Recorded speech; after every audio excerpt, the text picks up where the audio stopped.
Hmm. Hmm.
Hi, Jack.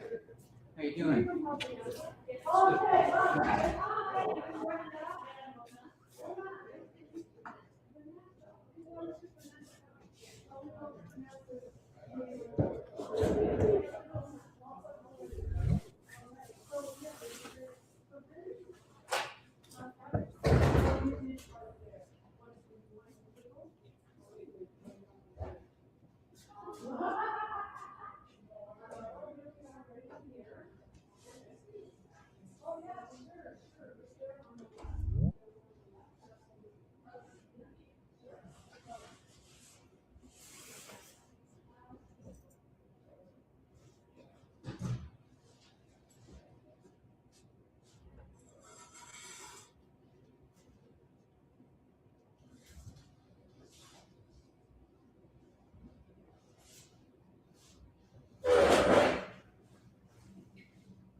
How you doing? Good yourself? I'm good, thanks.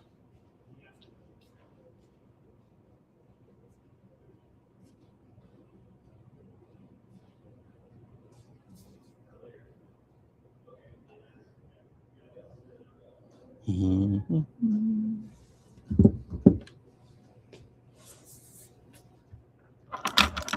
Okay, so the next thing we need to do is right. That's working. Okay. Let's try over here. Let's see. No. It would be over there.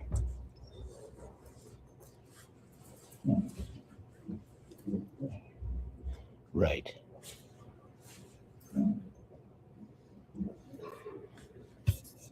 Now we want to get the audio going. Let's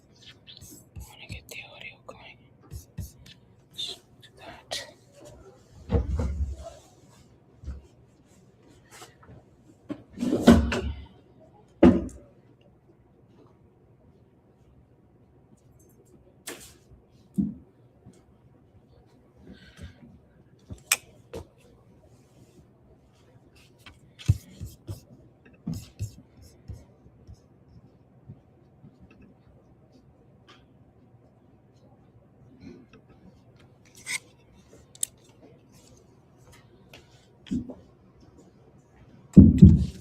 Hello, Cosmos. Can you hear me? It's Lon at the podium. Can you just put into the live chat? Just checking. Oh, great. Thanks, Rosanna. Good. So this is working.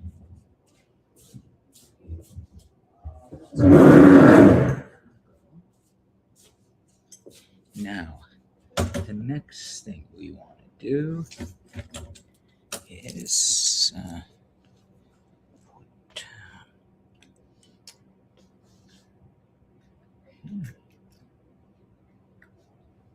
right, we want to put that down.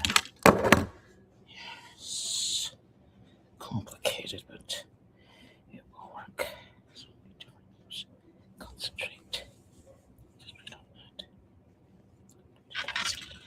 That's it.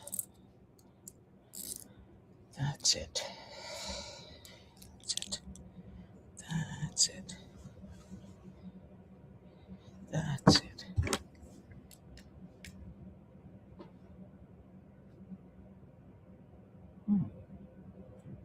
Oh, the battery's gone. Okay, we're set for that. We have a plan. We can do it. Right? We can do it. Got backups. Yep. Always ready. Backups. Always ready with the backups. Good. Good. Nice. Okay. Just doing another audio check now. I have my different microphone on. Can you hear me clearly in the Cosmos?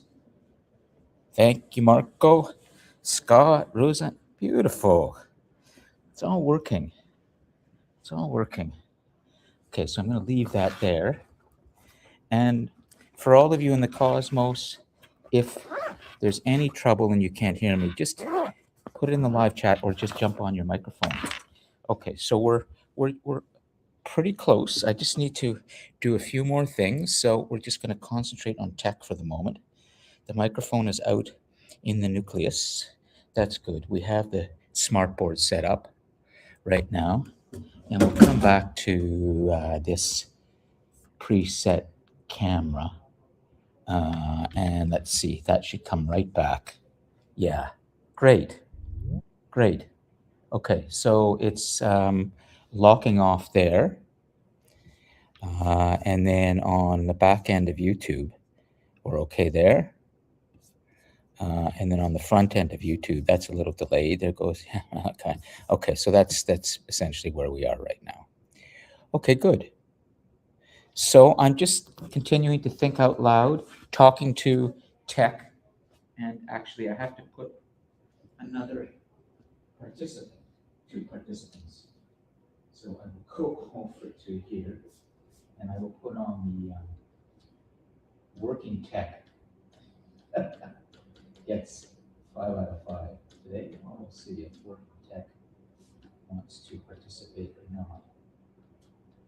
But such is the time we live in that technology becomes almost human-like. But tech becomes a participant, but tech is cold and has no emotion. And that means that tech is in our control, not the other way around. Sometimes it seems like it is the tech. Tech is the tail that's wagging the dog. Yeah. But what we're going to do in the global classroom is we're going to get so smart, become masters of complexity, that tech will never, ever be smarter than humans, despite what everybody says. I don't believe it. I just don't believe that something synthetic and artificial can start to lead humans. It just doesn't make sense. Now, the next thing is, I just want to get the PC up here because that's the bigger challenge today, is making sure that this one is, and then we'll be ready to go. But let's see. Okay, Tech, do you want to cooperate today or not? Well, let's first see if the keyboard's working. Yes. And then what was that? Yeah. Okay, good. Now, the problem has been DC Connect on this Podium computer. That's what I need to troubleshoot right now. But beyond that, we're good. And I haven't opened up the live chat yet, so I will over here and see what's happening. Great. Yes. Good morning. Good morning, Samar, Marco, Roseanne, Scott, Ebenezer. Terrific. Roseanne, am I pronouncing your name correctly generally? Because I know you've been contributing a lot, and yeah, good. Okay. Good. Okay, so now here goes the final little step, and then we're going to pull out our presentation. By the way, for all of you in the Cosmos, if you want to see the presentation now as a PDF, it is actually in the folder on DC Connect in class 8, and I'm going to be lecturing from that. So I'm now able to create PDFs of the presentations I give in the class, and then it's available for you. But I posted it in advance of the class. So I'm actually going to teach, I'm going to it right now. So you can open up another tab if you want, but let's see what happens here. Because this has been the issue. This has been the issue lately. Let's see what happens. Will it give me the okay. Okay. This is the issue. No, I don't want that.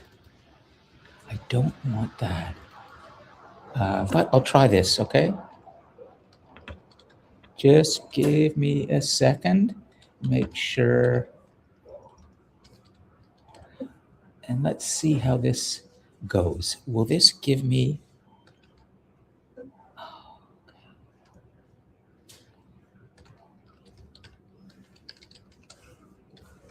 Will it let me? Oh, good. It will. Great. Okay, so I'll go to my phone. So that's a nice little surprise.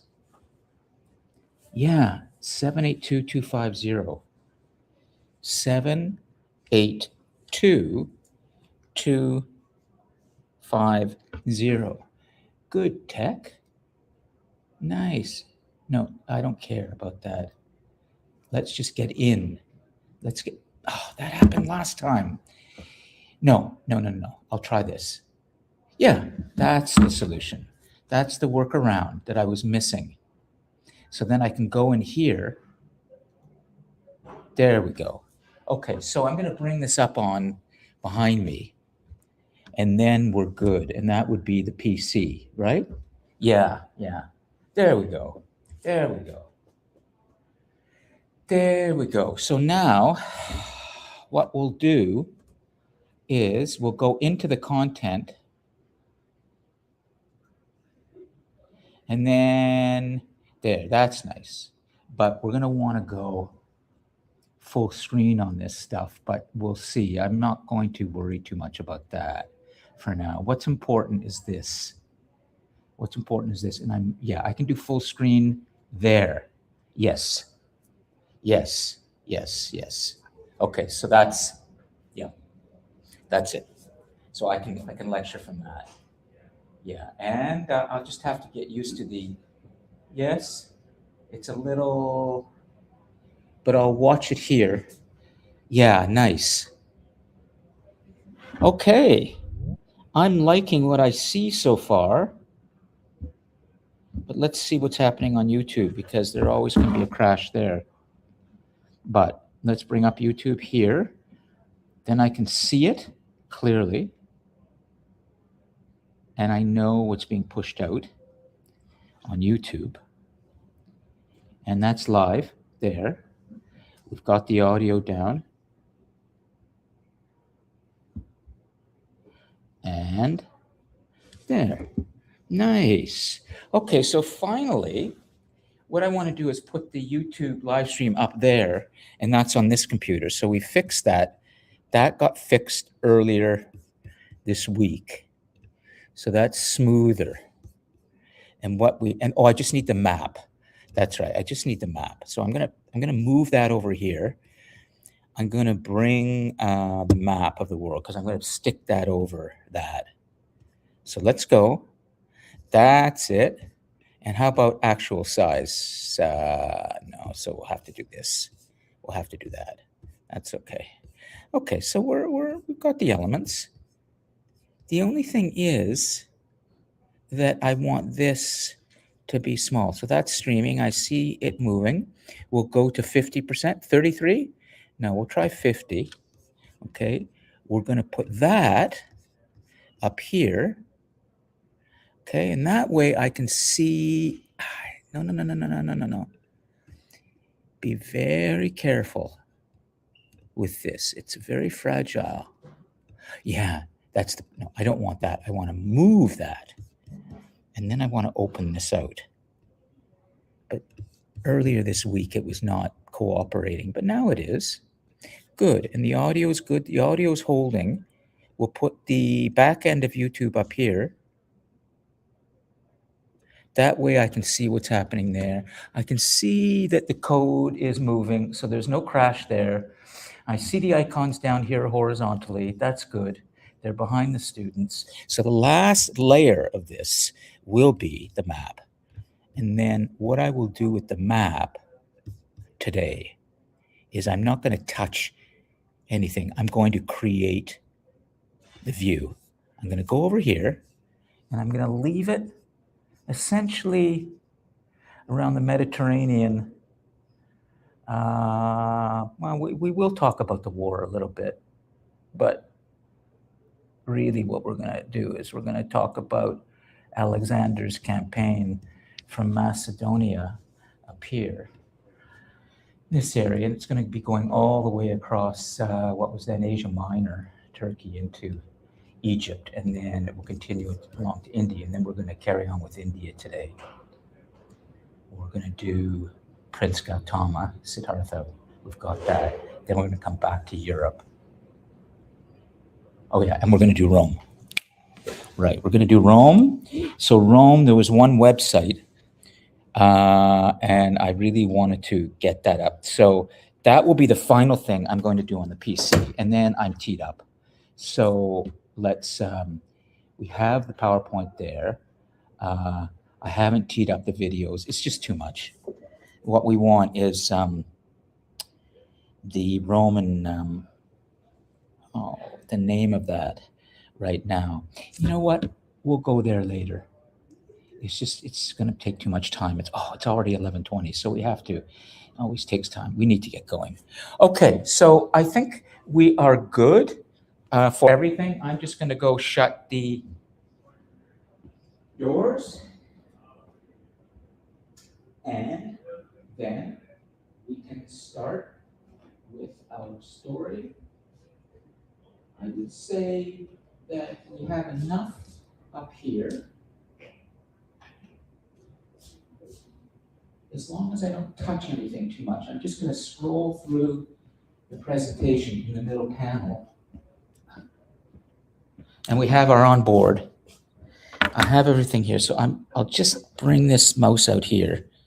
That's working. Batteries in place. Handheld microphones are in place. Oh, I know one thing I didn't do, which is download Alex's pictures. Okay. She's going to have to tell us about those. All right, everyone, welcome to Short History of the World. Our second half of the semester is beginning with class number 8.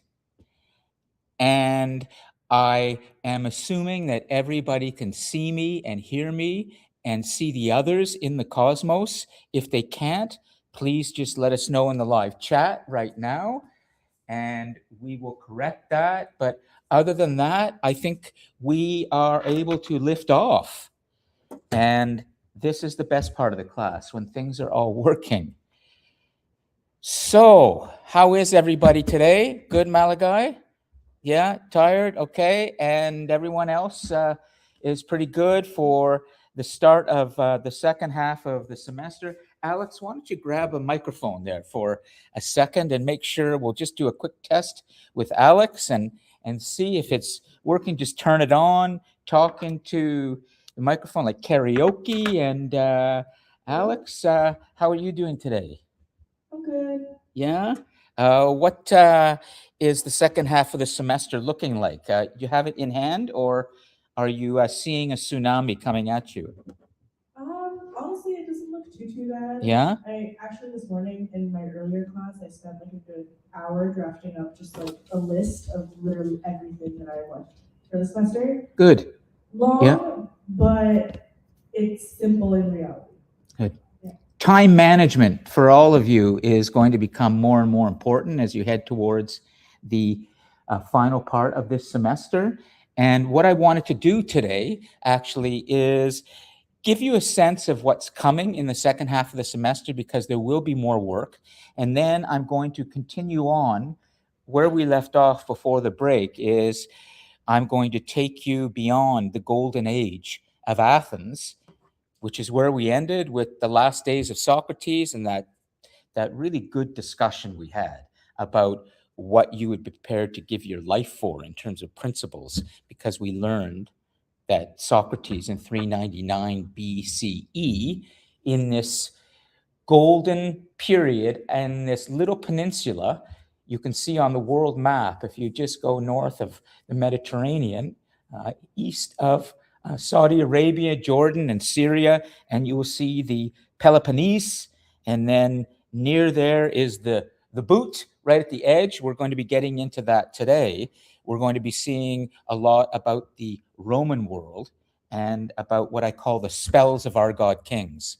So we're actually going to be moving on to a new chapter today from Awakenings of Power, and we're going to look at this whole period, at least talk a little bit about it in terms of the recurring spell of our god kings. Meaning, spell, if you think about it, has a lot of different ways of explaining it. It can be a period of time. A spell can be almost a hypnotic kind of state that we can get into. And then if we pluralize it, spells of our god kings, then we can say that somehow there have been periods of time that keep coming back in our story. In spite of us awakening to freer thinking, these spells of god kings reemerge. And we have to fight that. But I'm going to show you how that worked, particularly through the story of Alexander the Great, and then the story of Siddhartha Gautama in India, who was the essentially founder, creator, inspiration of Buddhism, that became a very important part of the Eastern world. And then we're going to come back to the European world as well and look at the whole emergence of religion, particularly Christianity or Christendom, as the dominant force in the European world that would become so important, vital, and dangerous for the world. And then there will be wars that break out between the Christians, the Muslims, and others, and those are called the Crusades. But then all of this is going to lead to, after a very dark period, something new called a greater world. And that's what I'm going to end at today. So let's just take a moment and try and remember where we've been.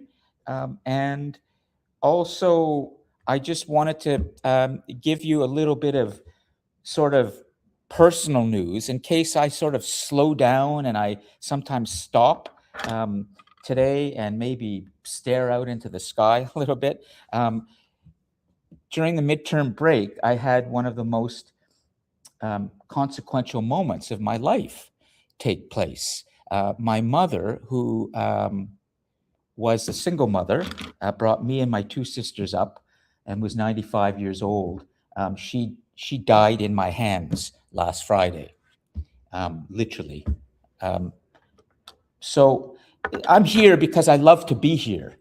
And I want to be here because I like the normalcy. And also, I like to bring whatever I'm going through personally as best I can into the classroom and turn it into something that can help the students ultimately. But if you find that I'm kind of drifting a little bit, I shouldn't. It just might be because I'm pulling myself back from the last days of grieving and the funeral. And I spoke at the funeral, of course, but it's just this image that is very powerful now in my imagination. I don't know if anybody's ever had this experience where somebody dies right close to you, and you watch them go, and then life stops. And my mother was an extraordinary person because she had to bring up me and my two sisters alone after my father's sudden death. So it was quite the challenge. At any rate, I love to be here. I'm sad, but at the same time, if this will make any sense to anybody, because these two words don't quite go together, it was a beautiful death. Does that make sense? Can you kind of comprehend that idea of something that dies, but if it dies well, in the right way, with the right people, you're sending somebody off to the other world. And so much of our history as humans, if you go back to that early time when I talked about our awakening to mortality and the idea that we will die around 200,000 years ago, we can say that a lot of what makes us different and a lot of what has led to the growth of religions and civilization and other things is the idea that we know we die. No other creature on this planet has that awareness, that deep awareness of our mortality. So what happens on this planet and what we go through and what we have built is really, I would almost say, a miracle. But anyway, we will talk some more about that. So does anybody have any questions? Is there anything they want to know at this point before I review a little bit? And then we're going to start with the appearance of a remarkable individual in the story of humanity. And it's something that everybody loves to talk about, and lots of the guys especially. And that is one of the most remarkable warriors and intellects in world history, and that is Alexander of Macedon, or Alexander the Great, and how he created an empire and then essentially died at a very young age because he reached too far. He thought of himself as a god, and that became, in a way, his downfall. So the spell of the God King, as we're going to see, plays out through his story, but it also plays out through so much of what happens in the Roman world. And you're going to learn something about today, why Rome, which was the great early global empire, also declined too. And I have a book that I'm going to bring here. So let's just see if there are any questions, anything you would like to say, but I'm going to pass this around. One of my beautiful books on Rome. This is Edward Gibbon's Decline and Fall of the Roman Empire. an abridged version, not the complete version. Edward Gibbon was a British historian who wrote around the time of the American Civil War, or I should say the American Revolution in the 1770s and 1780s in Britain. He wrote about the decline and fall of the great Roman Empire. I'm going to get to that. And I'm going to take this off. You can feel this book and turn it around. It's purple for a reason, because purple in Rome was the royal color.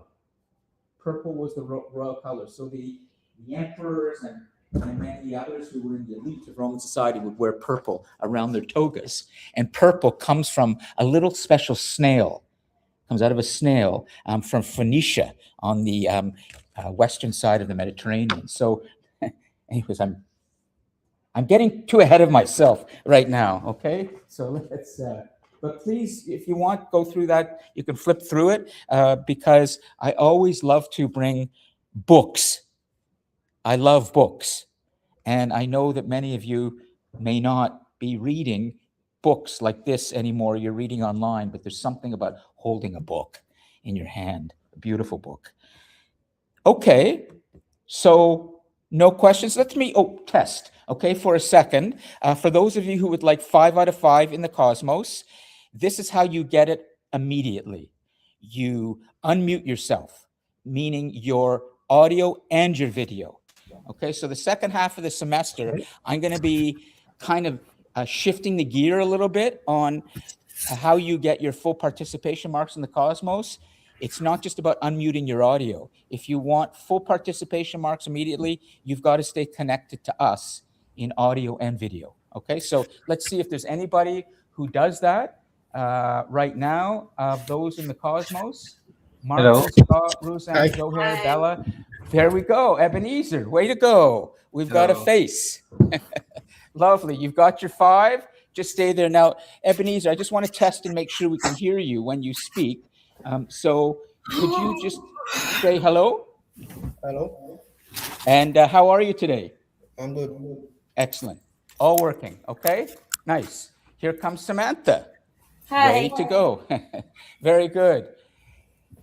All right. So there are 2 full participants from the Cosmos, and no pressure on anybody else. But, you know, if you want your marks, you got to be able to participate a little bit more from the Cosmos. But as always, we're going to get our nucleus going here as soon as we can. Okay, I think we're ready then to really continue with the story. And if we have enough time, and if I can get through this a little faster, maybe we can put people into little pairs here, or we'll just keep this 1, 2, 3, 4, 5. That's one group right here, and we can have a good discussion about this. So let us remind ourselves of what a remarkable time in history. Oops, that's me. Sorry. What a remarkable time in history that we all live in, that we can actually begin to tell the more truthful, authentic story of what's been happening on planet Earth. We have left the planet. We've started to see the planet as whole. We've started to ask the questions. What is the story down there? What's been happening down there? We have all, in our imaginations, all humans, more or less, have gone to the moon in their minds. That means that we now start to wonder, well, what is the bigger story down there? And what's been happening through all the millions and billions of years on this remarkable object, planet in space we call Earth? And what is remarkable is that there's this thing called civilization on Earth. Civilization on Earth is something that we've never seen in any other part of the solar system and beyond, in any other place. And we may one day, now that we're in space, begin to leave our solar system and begin to see that what are called exoplanets. These are these new kinds of planets we're discovering beyond our solar system, may have the same ingredients that have led to life here and us. But I think, and I will just say this before I move on, perhaps this is colored a little bit by the fact that I've just gone through a very intense life and death experience in the past days and have been reading religion, philosophy, talking, thinking. But I think that what has happened on this planet in terms of life and the rise of humans is a bit of a miracle. Now, let's try and understand this a little bit more, okay? As we go back to, oops, oh, come on, you can do this. Yeah, today I'm,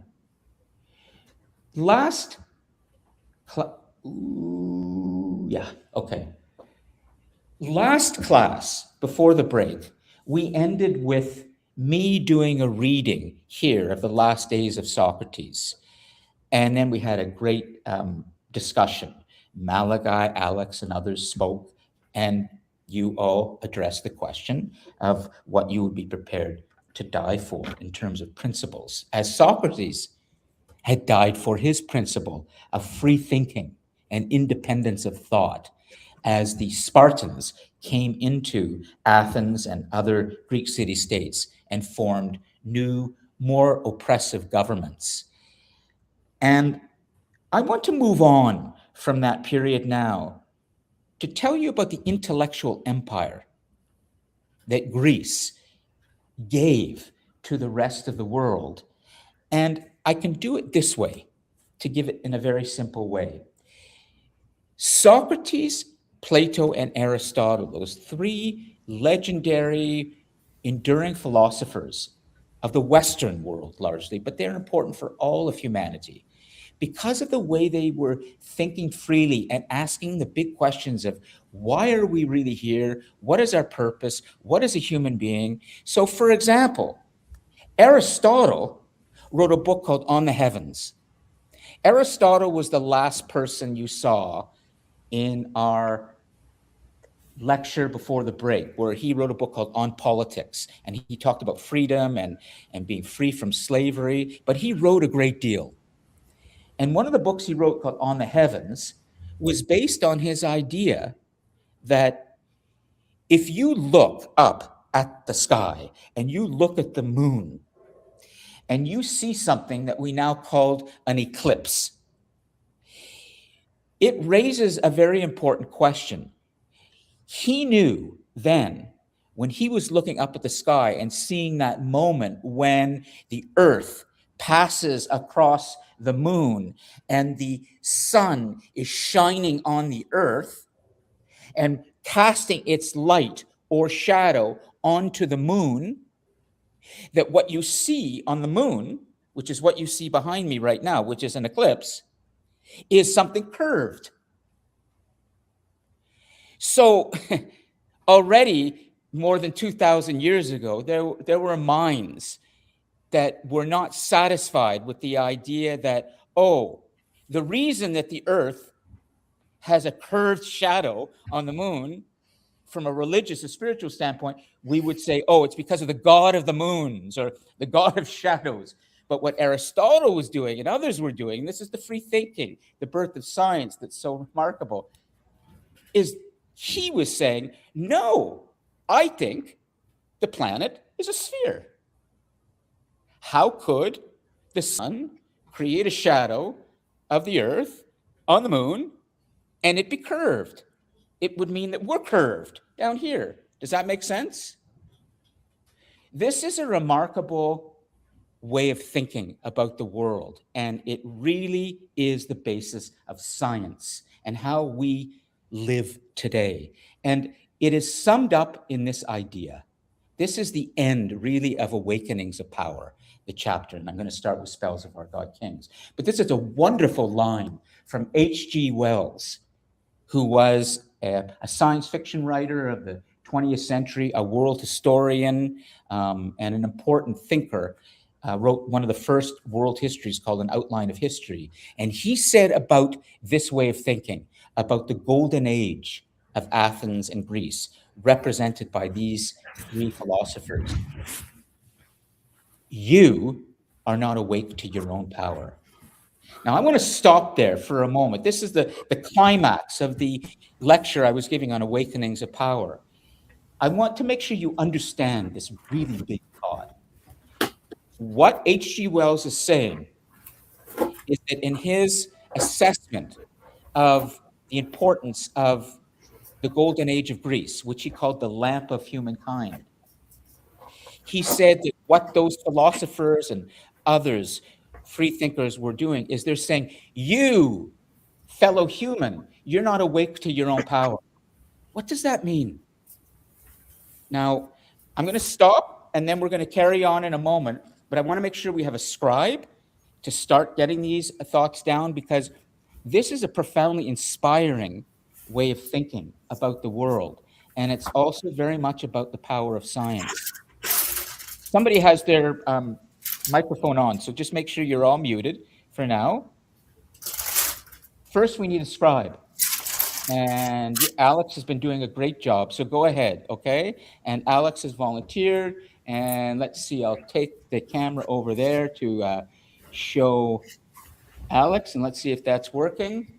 Yeah, we're going to see it on YouTube in a few seconds, and everybody should see it online right now. There's Alex. Okay, let's try something really fun, okay?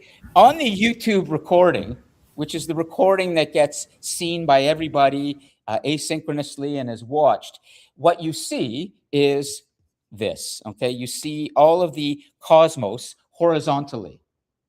So let's try something fun. I'm going to give Alex a microphone, okay? And I would like somebody in the cosmos, either Ebenezer or Samantha, to tell Alex what to write. And then if you want to talk to them, just turn that on, okay? So let me just remind you of what I'm trying to do in this space. I am trying to create a new kind of classroom for humanity that uses technology really well so you can learn better. We know you have TikTok, you have Facebook, you have Claude, ChatGPT, all this tech, and that's great. But what you don't have is a great classroom that I think uses technology in a way that pushes the envelope. So that's what I'm doing. I'm really trying to do. So watch what happens now. If Ebenezer or Samantha will tell Alex what to write in terms of the answer to the question, you are not awake to your own power, what that means, we will have a person remotely telling a student in the global classroom what to write. And that is real connection. Okay, so Ebenezer, Samantha, who is ready to actually tell us what you are not awake to your own power means? Samantha? That could mean a few different things. Not being awake to your own power could be not knowing your own potential. Yep, you got it. Let's keep going. And what kind of potential might that be? That could be potential in academics, artistically, physically, mentally. Yes. And does it have to do with the human intellect, the human mind as well? Somewhat, yes. Okay. I'm going to help you with this, Samantha, because you're on it, but I need to nail it for you so you really understand that it's actually more broad than just what you've said. You're on it, okay? Ebenezer, you want to try? Unmute your video, keep your microphone on, and go ahead. Tell Alex what to write. I think it deals with like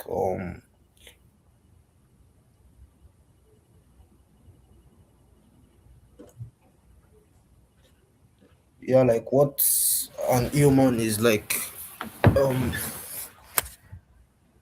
probably they're alive or like educationally Yes. and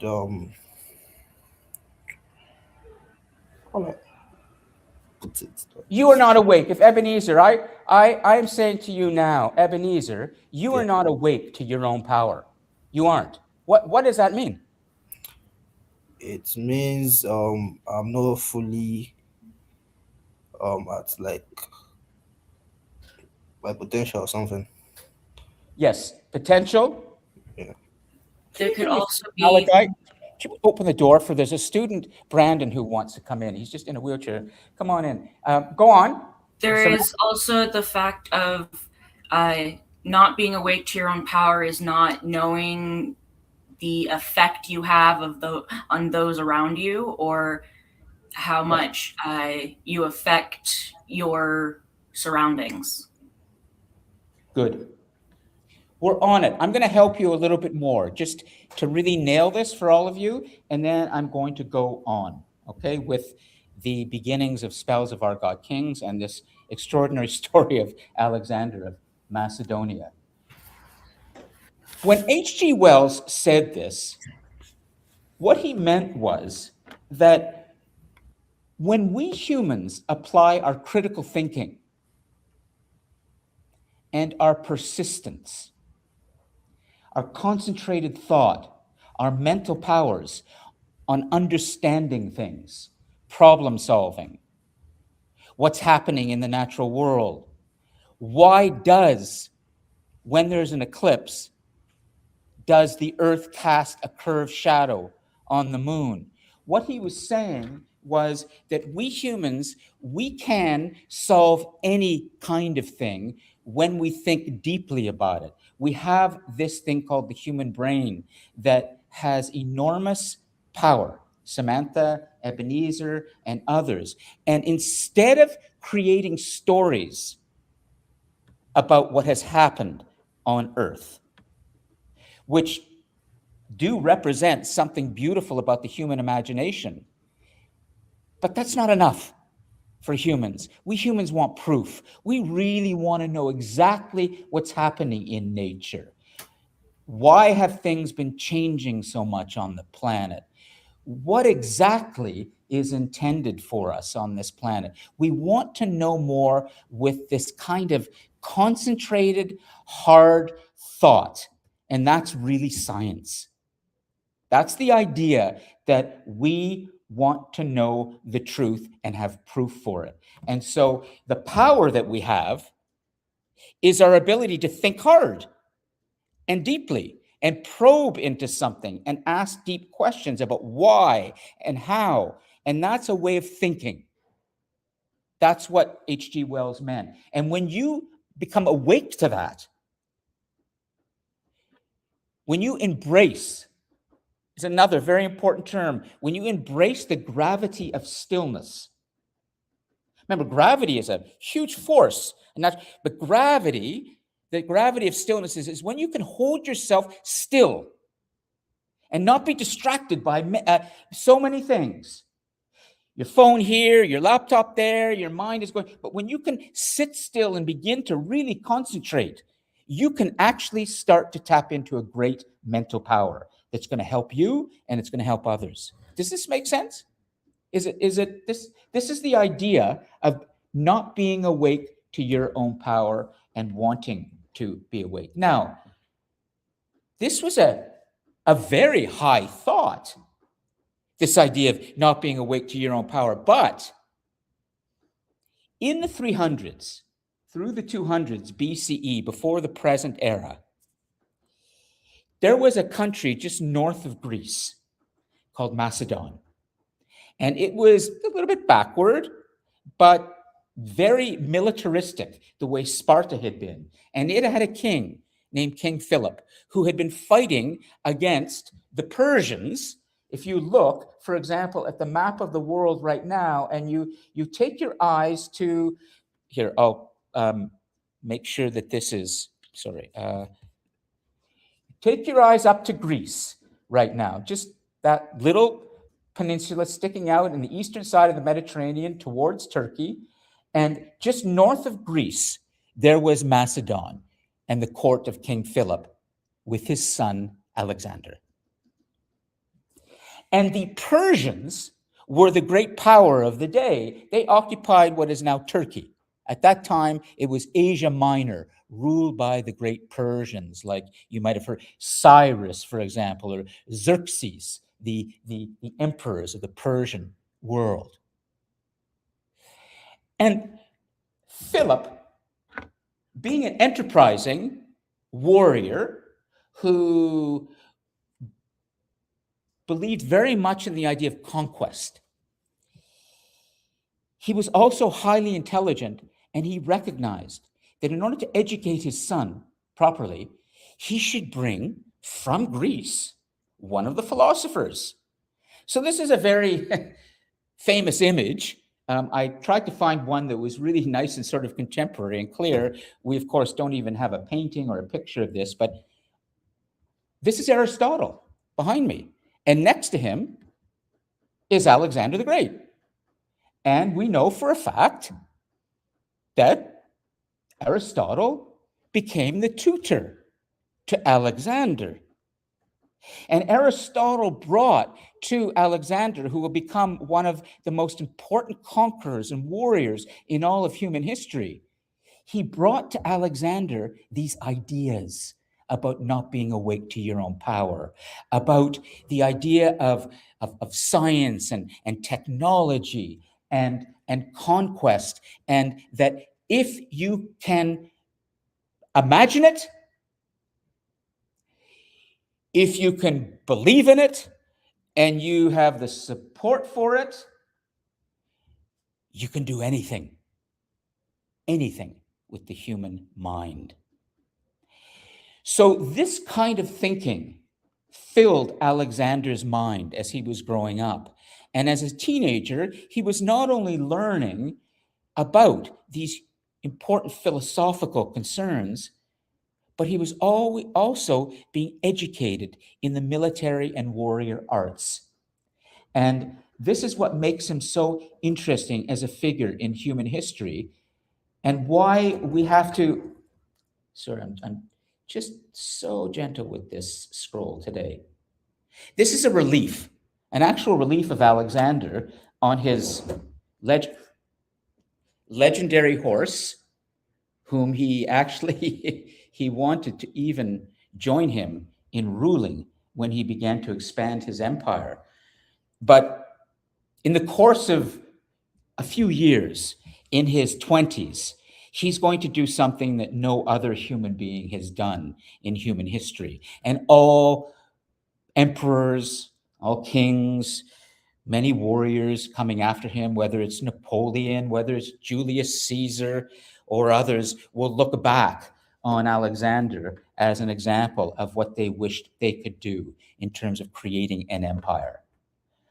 But let me just try and make sure you understand what he's about to do, because it's not just about winning battles. It's not just about fighting at the front of your men and doing it so valiantly and so intelligently that he would win so many battles and eventually defeat the Persians and others. But it's also about the culture that he's going to bring to the rest of the world, and that's the Greek culture. It's called Hellenism. Put that Hellenism. So he is going to take those ideas of the golden age of Athens.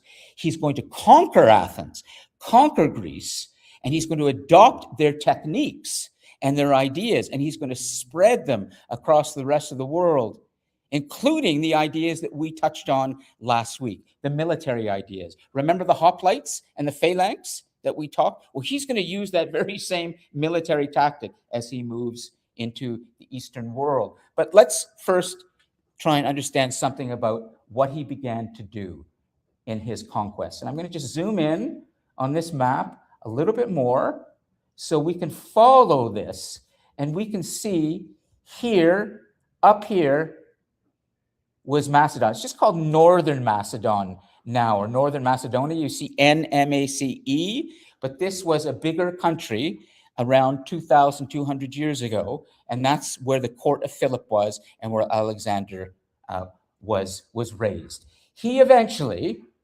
will bring his armies down into Greece, will begin to occupy and defeat the powers then in Greece, including what remained of the Spartans.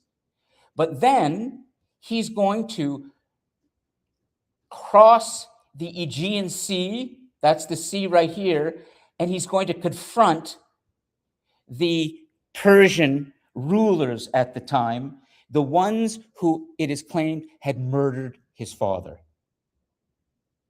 So this father-son relationship is very profound between Philip and Alexander. Philip had been murdered in Macedonia. It was believed it was done by an ally of the Persians, a kind of a spy, someone within the court of Philip. And so Alexander is going to, with his courage, his audacity, his military techniques, and all of those other qualities, he's going to begin through his 20s. Imagine that, through his 20s. He's going to take his armies and he's going to defeat the Persians. He's going to continue all the way establishing new cities and cultures. He's going to continue for years, never losing. This is how brilliant he was in terms of his abilities, but there's a flaw. There's a flaw. Brings us back to the spell of the God King. He's going to come all this way, marching, defeating, battle after battle, until he gets to India. And then he's going to be stopped. Now, I will come back to, in a moment, a little bit about what stopped him in India. But you need to understand something about these extraordinary cities that he created. All along the way, as he was winning battle after battle, and he would move on with his men, tens of thousands of men, so venerating him because he proved himself in battle. He fought with the men. He didn't fight from behind. He fought with them. He fought right in the thick of the battle with his sword, with his shield, and with his, great horse. And the men really loved him as a leader, and they fought for him, and they were prepared to die for him. So every time he would move on from a battle, he would leave a general behind, one of his generals. And that general would create a city called Alexandria. So there were many Alexandrias that would be created, through the Eastern world, through Persia, the Middle East, moving into India, something like 20 to 25 of them, Alexandrias. But the critical, great Alexandria, the one that you're looking at now in terms of an illustration, is right here in Egypt. That image behind me is something of what that Alexandria looked like around 2,100 years ago. It was a kind of New York, a kind of a London, because he did something that probably no other ruler had ever done, no other general or conqueror had ever done. He absorbed the ideas of the cultures that he conquered. In every place that he conquered, he insisted that all the scrolls, all the books that had been written on papyrus, this is how books were written then, on scrolls and with ink, that those scrolls would have to be taken and brought back to the Alexandria in Egypt. He will conquer Egypt and think of himself as a pharaoh, which is part of the problem. And in Alexandria, in Egypt, he created the world's first public library. There was a comment in the Cosmos. Oh, good. Thank you, Samantha. Roseanne, good. Roseanne, are you able to read what you wrote, or should I just go ahead and read it? I love when a student is actually engaged this way in the chat. Go ahead. Good. So my point was, like, back when rulers used to conquer lands, they usually place their generals in conquered territories. So the main emperor, ruler, could concentrate on other lands. So when Genghis Khan went on a conquer, he placed his generals in the Middle East, in China, Central Asia, Eastern Europe, and Yes. those generals then like later on broke up and created their own kingdoms, and they assimilated in the local society. So you were just mentioning like Alexander the Great. So like we know Egypt and Persia and even like some Indian territories became like Yes. independent from like each other, and they created like their own Greek, Persian, Greek, Indo-Greek, Egyptian societies. So it was just like similar. So Yes, yes. very good point, but I need to correct you on just one thing, okay? The Mongols, whom I'm going to touch on later, are still 1,000 years away. The great Mongols, Genghis Khan and Kublai Khan. You see Mongolia in the north east of the world in the map. Eventually, they are going to, through perhaps some of the most brilliant war techniques and battle techniques, where they fought from the backs of their little horses with their bows and arrows. They're going to come down from Mongolia, and they're going to conquer China, and they're going to establish one of the great land empires in the world, going all the way into the Western world. But that's not coming for 1,000 years, Ruzan, the Mongols. Okay, we're talking about 2,100 years ago. But I will get there. Okay, but you're right that the Mongols too will do something like Alexander in terms of conquering, but also absorbing cultures. But Alexander did this first. And that's why he's so significant. Also, the Mongols, as we will see later, they left very little in terms of buildings, monuments, and they certainly didn't have libraries. But because of the impact of Aristotle and the golden age of Athens on Alexander's mind, he was very interested in knowledge. Knowledge is our destiny. This has been said again and again. He understood, let me bring in that knowledge to the libraries that I am creating, and let people have access to these libraries. Let them go in and take out the scrolls. And so you would go in, for example, if you've been living in Alexandria during this period in Egypt, you would be able to walk into a library. You would be able to go to a shelf, and instead of having books on the shelves that you would take, there would be scrolls, wrapped up, and you would take that scroll out, and you'd go to a table with others, and you could sit and you would and you could read about philosophy, astronomy, science, technology. Even in the library in Alexandria, there was an autopsy room. Imagine going to the Oshawa Public Library today. You walk into the library, and there's an autopsy going on. Come look at the human body. Come sit on a bench and listen to a scholar, a medical scholar, talking about human anatomy. And we're going to open up the body, and we're going to show the ligaments and the heart and the brain and the bones, and we're going to understand how all of this fits together. This is something so beyond the way we think now. We could never do that. But actually, they were doing that. They were thinking in those terms. And it's because of the impact of the golden age of Athens on the mind of Alexander and what he was doing. Now, I mentioned to you that in his long campaign across the Eastern world, establishing all of these Alexandrias and what became an empire, a Hellenistic empire. We call it the Hellenistic Empire. Hellenism is Greek, Athenian, free-thinking ideas. Alexander overreached.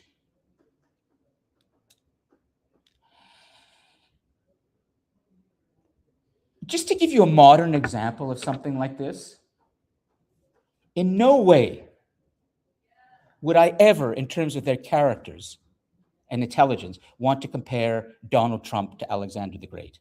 However, it is a fact that the American empire in the world right now is somewhat similar to the Hellenistic empire that had emerged as a result of Alexander. We see American culture, the desire to be American, everywhere in the world. But we now see a period that we might say, and it may not look that way, but from a historical standpoint, we might be in a period of American decline. Because what happens often with these empires and these rulers is they start to fall under the spell of the God King. A cult of personality develops around the ruler, as it did around Alexander, and as it has around Donald Trump. Whether you agree or not with what he's doing, if you are a follower, and there are many, many Americans now who believe in what he's doing, as the recent polls show, the American view of Canada has plummeted, as is Britain. Americans are falling into line behind a strong man, behind a perceived warrior. But the overreach is when that nation, that empire, believes in itself so much, in its superiority, in its greatness, that it starts to go too far. It starts to believe that it has a kind of exceptional manifest destiny to bring the whole world into its sort of reign. And that's to some extent what we're witnessing right now with the American empire. It happened with Alexander. He got to India. He knew about Indian culture. He knew that there had been this empire in the East. There had been some connection, there had been some trade, but he believed he could conquer it. He didn't realize how strong the Indian forces had been that he was now up against. And his men, who had loved him, they had grown tired of war.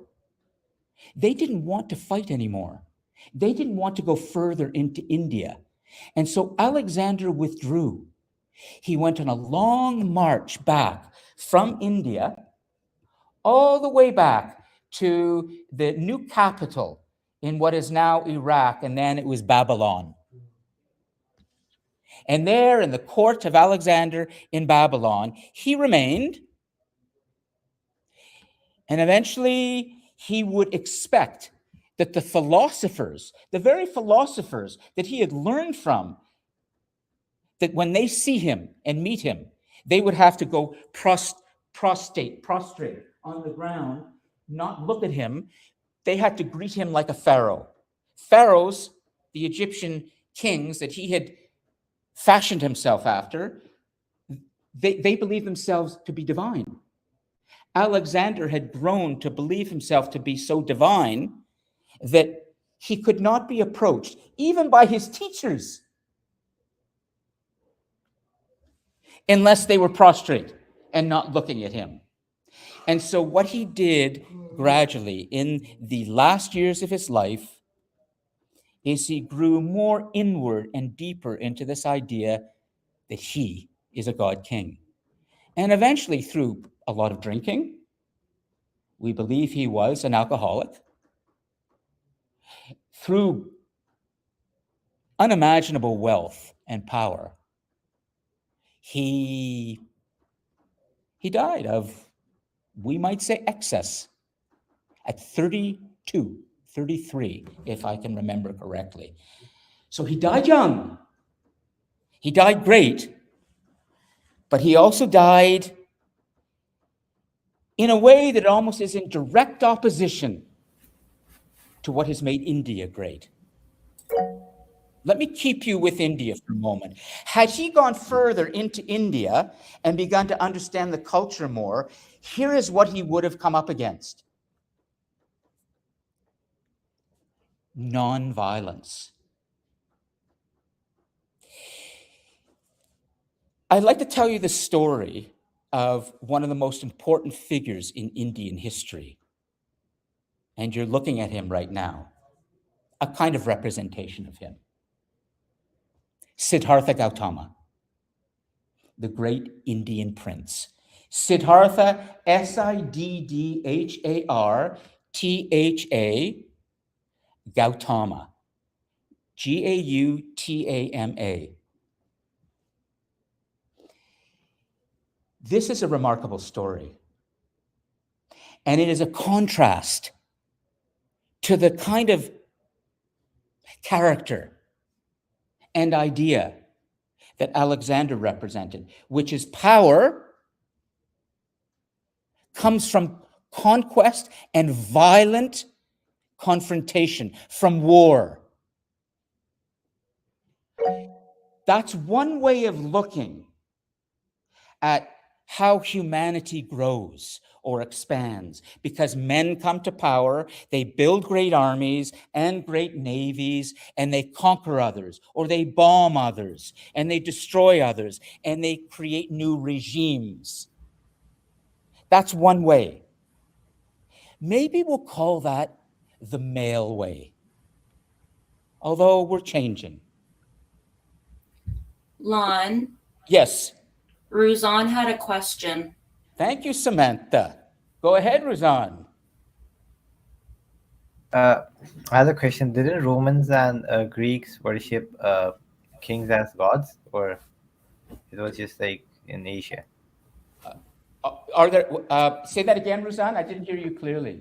Didn't Romans and Greeks worship kings as gods, or it was just like specifically for Africa and Asia? No, as I've tried to show you through previous lectures, and I will show you even more today, all cultures, Ruzan, have adopted the God-King model. All cultures, except there are certain cultures that have tried something different. And that's what I'm about to show you now with India. Okay? So just listen closely and you'll see. But to answer your question, we have seen God kings in Africa. We've seen God kings in the Americas. We've seen them in what is now Europe. I was asking. China. I was asking this because you said like Alexander people, like when they came in front of Alexander, they bowed and did like they bowed to him. So I was like, didn't this happen in Romans and Greece too, or? Yes, I wish it happened in Greece to some extent, but it was the golden age of Athens that gave us a different way of looking at this. But you're going to see it. If you just hold on when I get to Rome, you're going to see it play out in the Roman world very much so. And it's also going to be part of their downfall through the story of Julius Caesar and Augustus and the emperors and the end of the Roman Republic. So just hold on, okay? I'll get there, okay? Rome is still to come. Yeah, but good question. But I want you to see a contrast. And I want you to be able to ask the question, when we talk about the spells of our God kings, why have humans often defaulted or allowed themselves to default to this idea of a God king? And where have the alternatives been? Where have been the other way of thinking, the more creative way of thinking that has brought us ideas that are different? Because the fact is, in the world today, we live in a world that is largely driven more by what you're going to hear from Prince Siddhartha Gautama than Alexander, in terms of our growing disgust with war, our growing belief, in spite of the fact that wars are happening all around us right now, we no longer believe that war is normal today in 2026. We accept that violence and war happen. Nobody would deny that. But what we don't accept anymore is that these things are normal, that they are inevitable, that they will always be part of our societies. Each and every one of us now has a part of us that believes we must respect each other and not kill each other. We men no longer believe, as we used to, that to demonstrate our bravery and our courage, we must go to war. We must go to battle. We must fight valiantly and die courageously. That was the way to achieve glory. We don't believe that anymore because our weapons of mass destruction are so great that it seems like war is becoming more and more pointless. So I had a question. That may seem strange given the way we see the world right now, but in our minds, war has become something we want to get rid of, not something we just accept. Does that make sense? Sir, I had a question. Okay, Ruzan, hold your questions, okay? Sure, Just a sure. second. I just don't want to fall behind, okay? Put it into the live chat and we will take it up in the live chat, okay? And Samantha, thank you so much for staying on top of the live chat like that. That's excellent, okay? Let me tell you this story, and then perhaps we'll stop and we'll really talk. India broke the God-king idea in the same way that the Athenians also broke it too with democracy. They gave us another way of thinking through the story of this prince and the Indian emperor named Ashoka. Let me tell you what happened. Take a look for a moment at the Indian subcontinent. You can see it on the map, and I'll just zoom in a little bit more, okay? This is the part of the world right now. If you look at this part of the world, India and China, do you know how many humans come from that part of the world today in 2026? 1.5 or 4 billion people in India, another 1.3 billion people in China. Do the math. 1.4, 1.3, that's 2.7 billion. How many humans are there on planet Earth right now? About 8. So a lot of humanity comes from right there, India and China. And so in order for us to understand something about world history, if we don't understand India and China and their impact on us today, we, in a way, are ignorant. If all we do is understand United States and Europe, Canada, that's a kind of a Western conceit that somehow we are the ones who are most important in the world. Well, it is true. The United States has the firepower. It has the military. It had the idea of democracy that has now been so degraded by Donald Trump that now we question whether democracy will ever survive going forwards. That's where we're at in the world right now. Donald Trump is going to seek a third term as American president. He's made that very clear. No president has ever done that in the United States, but he's going to create new constitutional amendments for himself, and his supporters will say, yes, go for it. But that's not power. If you look around you today, even at this campus, how many Indian students do you see? How many Chinese students do you see? A lot. I'm married to a woman from Hong Kong. These are two incredible cultures in the world that must be understood. India can be understood in a very simple way through the story of Prince Siddhartha Gautama and Ashoka and the emergence of Buddhism. Around the time that Alexander was ending his campaign in India, there was a ruling dynasty in India that created a new kind of leader called Ashoka. Just before Ashoka came to power, there was a new way of thinking in India that is going to have growing impact on the Eastern world, not just India and not just China, but on all the countries in the Far East, whether it's Indonesia, whether it's Vietnam, whether it's Cambodia, the Koreas, or the Philippines. Imagine this. There was a prince who lived in wealth, like Alexander. He came from a family of wealth. He lived in a protected court. But here's what he did. Instead of training himself to be a warrior of conquest, with his sword and with his shield and with his horse and with his men, he asked himself some questions. Sometimes when he would go outside of his palace, he would see people suffering, a lot of people suffering. And he was curious. Why are these people suffering? Why, if I am here in my court with so much, are there people living around me who have so little?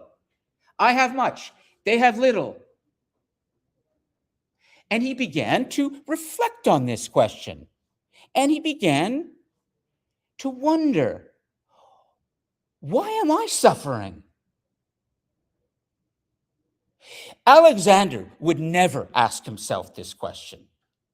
Perhaps in a moment of reflection, which the Greek philosophers had taught him to do, he might have gone there, but he would have brought himself immediately back to, I am great.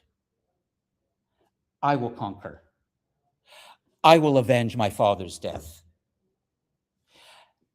I love war. Imagine that. Alexander loved to be with his men, fighting and killing and dying and getting the glory of victory. It's pretty powerful stuff. If any of you have ever served in the military or have done basic training or have relatives in the military or have, God forbid, lost people in war, you will come to understand that men and women eventually, when they start to fight hard in war without alcohol or drugs to help them, because drug addiction in war is pretty extreme. It helps you. But if you're sober, you do it for your brotherhood. You do it for your fraternity. You fight to kill because your best friend, your warrior with you, lost his life. You must now go on and fight. And that's hypnotic. It's beautiful. But it's not what the prince said matters. It's said that he one day went into a forest. The story of the prince and his reckoning with suffering. And he sat beneath a tree for hours and hours and hours in what would become the classic meditation pose that we see today. And he wants to answer this question. Why do we suffer? Why do I suffer? Jack, have you ever thought about why you suffer? Malachi? I think Malachi has a good answer. He's already dealt with these questions. I'm sure Brandon has asked himself that question. Why do I suffer? He's our guest today. He often joins the class whenever he likes. He's a former student of mine, and as soon as I put the microphone in his hand, he's got a lot to say, but we're going to move on, okay? I don't need to say to any of you that none of you suffer. Deep down, every single one of us has a part of us that's in pain, wants more. We call it anguish. Anguish. So he wanted to understand, Prince, why am I in anguish? Why are all these people in anguish? How can we change that? Well, the answer he came up with became the essence of a new religion. At this point in history, we have, in terms of religion, several. We certainly have the monotheistic religions that have emerged. We don't have Islam yet. But we have Judaism. We have Christianity. Islam is still a few hundred years away. But what he said was, If I can only desire less, if I can only detach myself from what I want, if I can only detach myself from all that I want, acquire, wealth, food, sex, everything. And if I can just want less and be content with what I have, then I can now see the road to redemption. Well, guess what? Here's the powerful part of this story, and then we're going to stop. That idea that began to be preached in India by the followers of the prince, in the same way that Jesus had his followers. One had been a Jew named Saul. He's going to change and become Paul, and there are going to be many others after him who will preach. Socrates had his followers. They were his students. A lot of these great religious, spiritual thinkers, they emerge, but it's those who come after them who so believe in them, they want to spread the good news. Now, I'm using a Christian term about spreading the good news, but that's not a new idea. It's the idea that you want to spread to all of those around in humanity the thing that is going to save you and make you good. And guess who is listening to the prince? The Emperor Ashoka. The Emperor Ashoka, who, like Alexander, had conquered much, had killed many thousands in the expansion of his empire. And Ashoka made a fateful choice that for humanity may be one of the greatest choices ever made. His choice is going to have an impact through the centuries and will become the basis of Mahatma Gandhi's movement in India of nonviolence. That will be adopted by Martin Luther King Jr. during the 1960s to confront in a nonviolent way the white oppressors in the United States who had created this racial society in which blacks had been marginalized. He renounced violence. Imagine this. Imagine an emperor saying, I don't want to kill anymore. I don't want to go to war anymore. As a matter of fact, what I'm going to do, Ashoka said, is I'm going to erect pillars around Indian society, around the Indian world, pillars with little sayings on them about the beauty of animals, the power of education, the need for women to become part of society, the tolerance, freedom, but still the power of the emperor, but no more war, no more violence. This idea will create the idea of Buddhism and will begin to spread and will begin to flower into an idea in China as well and in other parts of the world. And what I'm going to do is I'm just going to stop for a moment with a return, with a little setup for next week, which is I will deal with Rome next week. Just the way that Akhenaten and Abraham and others had opened the world to a new idea of freedom, Ashoka was opening the world too. But the door is going to be closed again. We're going to see in all parts of the world, including India to some extent, the God King reemerging.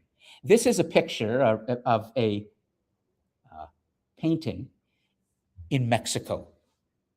If you go across and go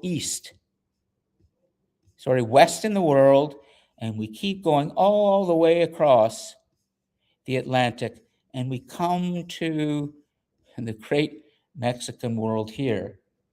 At the time of Alexander, the time of Ashoka, there were other cultures that were emerging as well in this part of the world, but they had no contact yet with India or China or what will be Europe. but they were under the spell of the God King.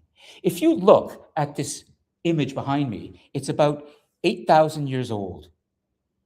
And in Mexico today, or close to it, in either the earliest Olmec culture, I don't think it wasn't Aztec or Maya or any other, I think it was Olmec, Alex. You will see there an image of power in the world then.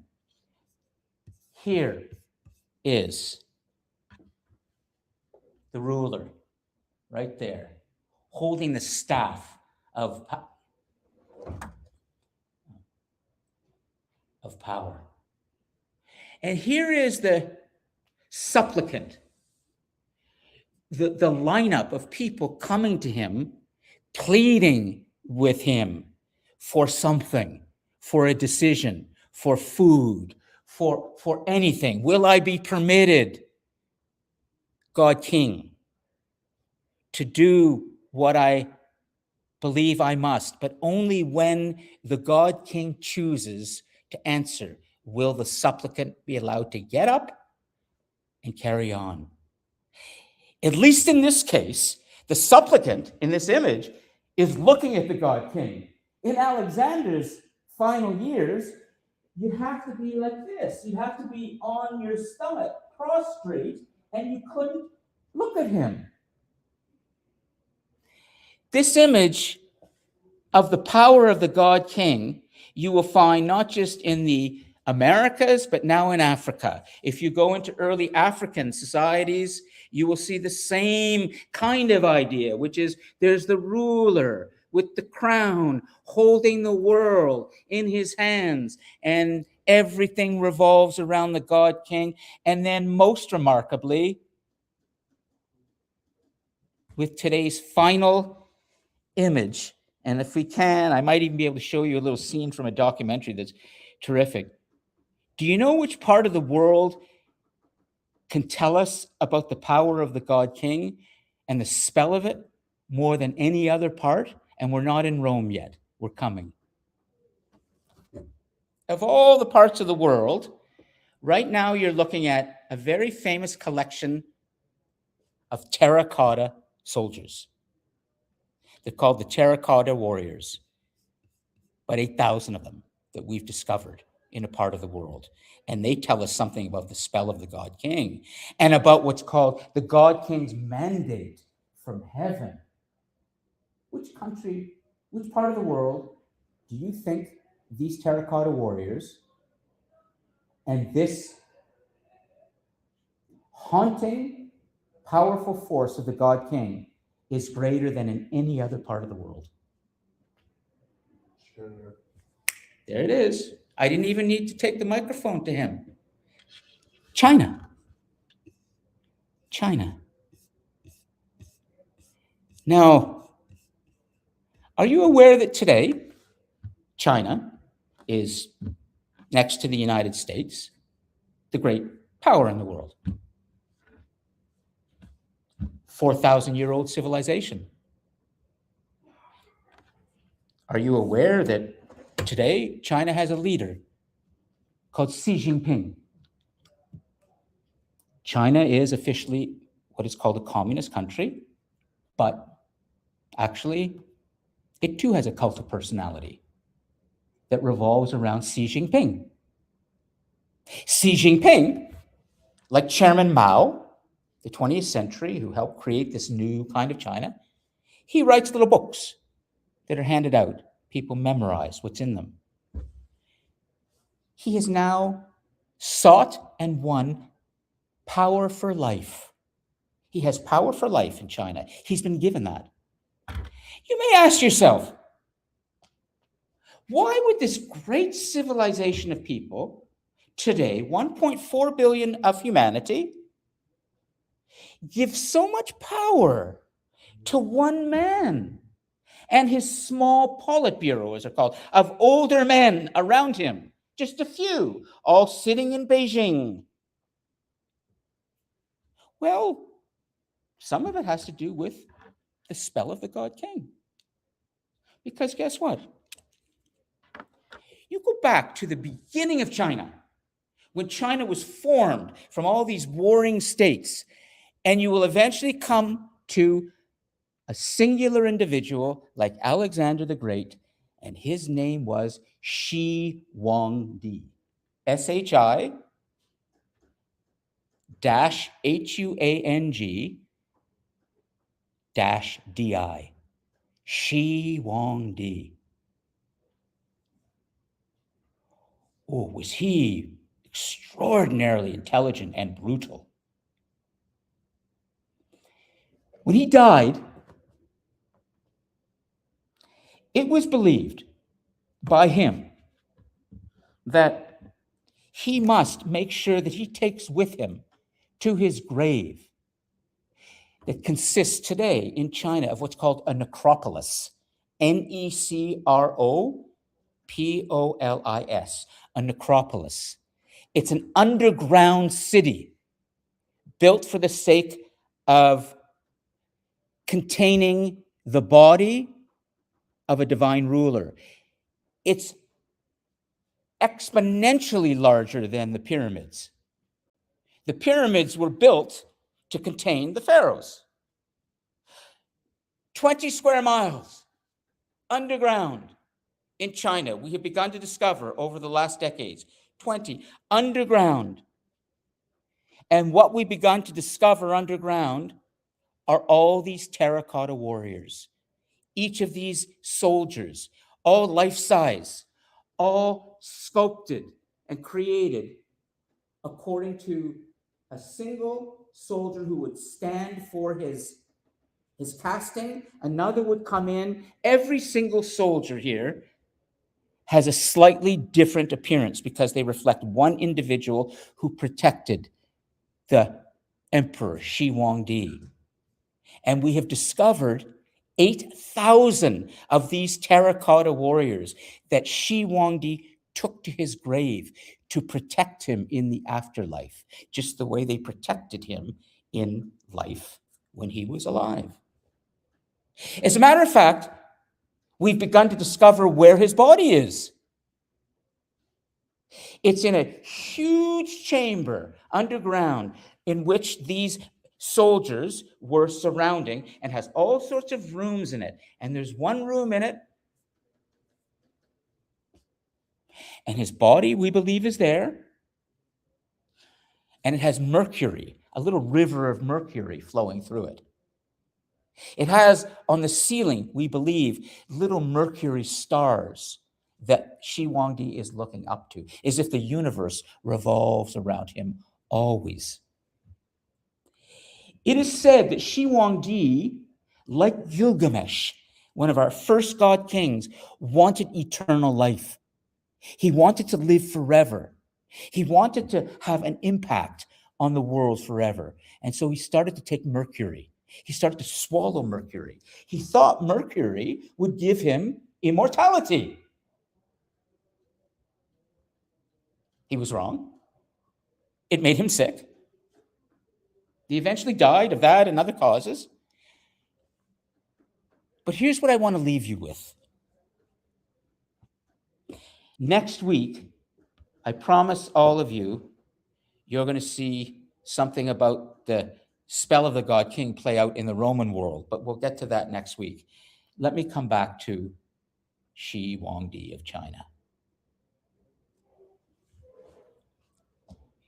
Do you know that the Chinese today have the technology to be able to see very clearly into this chamber what's there? They know his body's there. Now, the Egyptians, you saw King Ramses. You remember King Ramses lying in the coffin? That great Egyptian king with the little bit of red hair. And the Chinese don't want to recover the body. They don't want to bring the body up. They don't want to put the body into a museum. In fact, they don't want to go too close to the chamber. Why? Alex, you want to take a microphone and go ahead and let's see, and then we're going to conclude, okay? Why, if we know that these terracotta warriors are there. We're taking the terracotta warriors out. There's a big excavation site. You can go today to Xi'an, not far, the eastern side. So why don't we go get his body? Alex? They're under the spell of the God King. That's what I think. I'm not saying necessarily that that is exactly what is the case, but we have to think about this. Is it possible that they don't want to disturb the body, not because, like the Titanic, just leave it there, don't bring it up. They don't want to disturb it because they're still afraid. I'm just asking the question. Alex, you think it kind of makes sense? Or do you think, if you've got the tech, you've got a body lying there in a coffin, and so go get it. It's just a human body. We saw with King Ramses. It's just the same mortal body. What's the big deal? Jack, go ahead. Yeah, if they are afraid, let's just say, okay? Jack, what are they afraid of, if they are?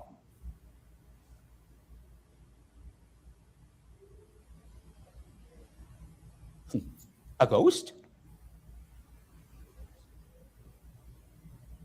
you want to say that in the microphone? Go ahead.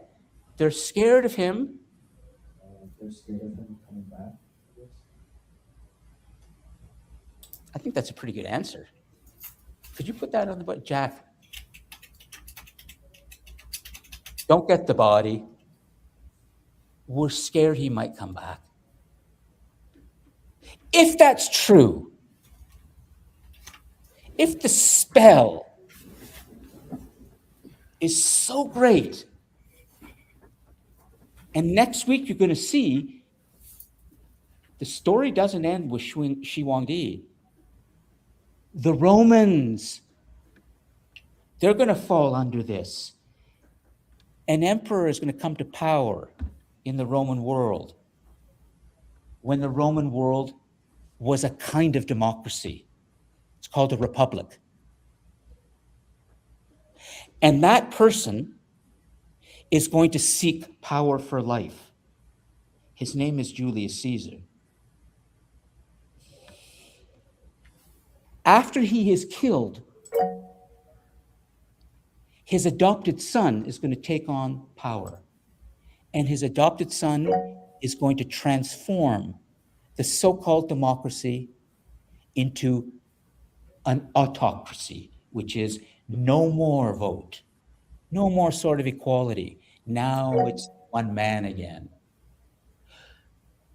Why are we so afraid, if we are, and I think we are, of men who have convinced us that they somehow are more powerful, more divine, more knowledgeable than we are? How do we break that so there is no more spell of the God King ever in human society? What do? Somebody want to answer it? Jump on your mic. Go ahead. And then Samantha? I actually want to go back to why they haven't dug up his old grave. One of the big things about Chinese is their filial piety. So they find disturbing the dead to be severely disrespectful. It's not so much fear as it is their pride and also how much respect they have for the man laying in that coffin. So, Samantha, they wouldn't enough. Want to dig it up, not because of fear, but because of respect and not wanting to show themselves as being greedy or disrespectful. It's very wise what you're saying, but I need to challenge you a little bit. Yeah. We know that Shi Huangdi was the first Chinese ruler to begin the Great Wall of China. Hmm. The Great Wall will continue in its construction long after him, and the parts of it will be built more. But he began it. In order to build that wall, Samantha, an enormous amount of slave labor and human manpower had to be used, and many people died. Yep. So life was considered expendable. For If- a lot of people that have expended life, even to the point of using slavery, still had people that would respect him. Even after they passed, there are two sides of the coin, people who despised and people who respected. So even though there are people who despised him for what he did and thought him a tyrant of the times, Yes. there are people that respected what he did so much as starting the Great Wall. Yes. And because he was one of those god kings, they saw respect in him because of his status. Samantha, do you consider that kind of tragic? I do. It is very, I wouldn't necessarily say inhumane, but the fact that people who have done some of the worst things in history are some of the people that are remembered most. Oh. There are a lot of creators that are remembered throughout history, but there are a lot of people that are swept under the rug because of these men that have killed thousands, enslaved people because they believe that they are greater than their fellow human. And these people are the ones that are remembered more than the creators and the philanthropists throughout the ages. Very well put. And I'm going to end with a little poem. I think I've already mentioned it before, from Bertolt Brecht, a playwright of the 20th century. He said about history, or historiography, which is the process of compiling history. Here's what he said. Every 10 years, a great man. Every page of victory. Who cooked a feast for the victors? Every 10 years, a great man. Who paid the bill? Every page of victory. Who cooked a feast for the victors? Every 10 years, a great man. Who paid the bill? That make kind of sense, Alex? Why don't I leave you with those words, okay? Samantha, you've contributed some really good, clear ideas to the class today, and I really want to thank you for that and for unmuting yourself and contributing as you have. And I hope others, for whatever reason, have been unable to do that because they have more important things to do. But try, if you can, for those who are joining the Cosmos, to do what Samantha has done today, or Ruzan has done, or others have done. Try to connect with the class more. I worry sometimes that some of you in the Cosmos are not even there, and you're just ghosting the class. I may be wrong. If you're too nervous to speak up on your mic, you can put your question in the chat and I'll read it. Absolutely. Absolutely. Okay. So I'm going to leave it. I'm going to leave it at that. Is there anybody else? Well, we have to conclude. Next week, if there's anybody else in the Cosmos who would like to say something but didn't today, just make a note of it and make sure you bring it up next week, okay? And we're going to really get into Rome, and we're going to move beyond Rome into the building of Europe, and of course, the Renaissance and the Enlightenment, and then the 20th century, and there's so much coming. I wish I had a whole year to talk about this.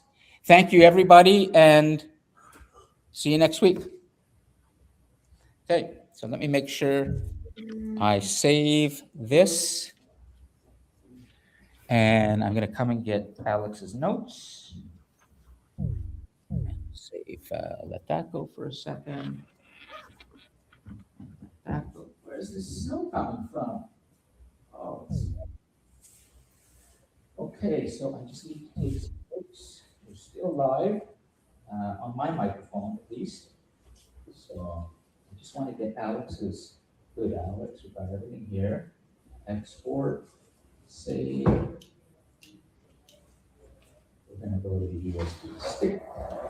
And then I can pop this up into the folder. USB, right? Save. Saving. Alex's notes. Just a second. And there we go. We got that. We have this. I'm going to save the chat, which is where, yeah, I've got my glasses here. So the chat will be saved from here. Yeah, good. And to do that, I'll create the PDF there, export as PDF, put it there so we're safe. I've got the notes, I've got the chat. So now I can completely shut down. Take care, Samantha. I wanted to say one thing before I left, Sure, and go that ahead. is I prefer Mantha. Oh, you prefer Mantha? Okay. Yes. Then I will call Mantha. I never know as people identify themselves on their icons. Sometimes it can be different. So Mantha it is. Yeah. My legal name is Samantha, but I do prefer to go by Mantha. Okay, Mantha. So thank you. Okay, I look forward to your, well, actually, you don't need to post a reflection at all. You've got your 5. But I'll talk next week about the second assignment that's coming and then the final Sounds assignment. good. All right, take care. Have a good weekend. Yeah, bye-bye. Okay, so let's end this, which is stop the live stream.